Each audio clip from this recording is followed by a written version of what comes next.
Hey everyone, it's Jill. We're continuing on in our Programming 101 series, and today we're focusing on a very important factor to consider, your preparation time.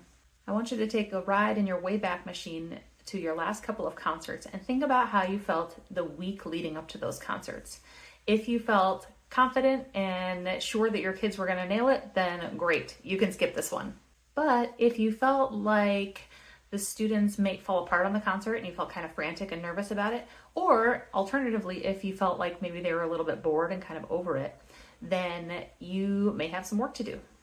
The amount of prep time that you have between performances can have a big impact on the student's success at that performance. And if you can't change the amount of time before the performance, then you might have to look at changing up some of your programming. And there's a few things that you can consider when you're doing that. Number one is, of course, your difficulty level. Now, that doesn't mean necessarily if they were struggling to change the whole concert and make it all easier, or if they were bored, make the whole thing harder.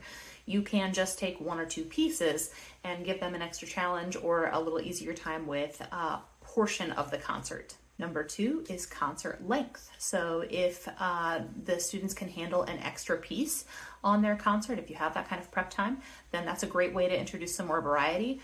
Or if you find like, oh, we're trying to do 5 pieces and it's just not all coming together, there's nobody in the history of the world that's ever been mad at a shorter concert. And number 3 to consider is your learning goals. And different skills take different amounts of time to build. For instance, learning to play in a new key signature might be the work of 2 or 3 class periods, but learning to play long and tapered phrases can take months at a time, and it's an ongoing process. And so you want to think about what skills you're building in the literature that you're working on and how long you want to focus on those skills in the literature and also your supplemental work.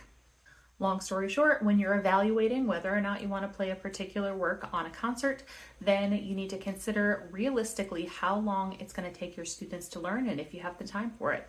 If you don't, maybe save it for another performance. And if you find that it's going to be a quick study and your students might get bored with it, then maybe also consider pairing something else with it that will be a little bit more challenging in skill building.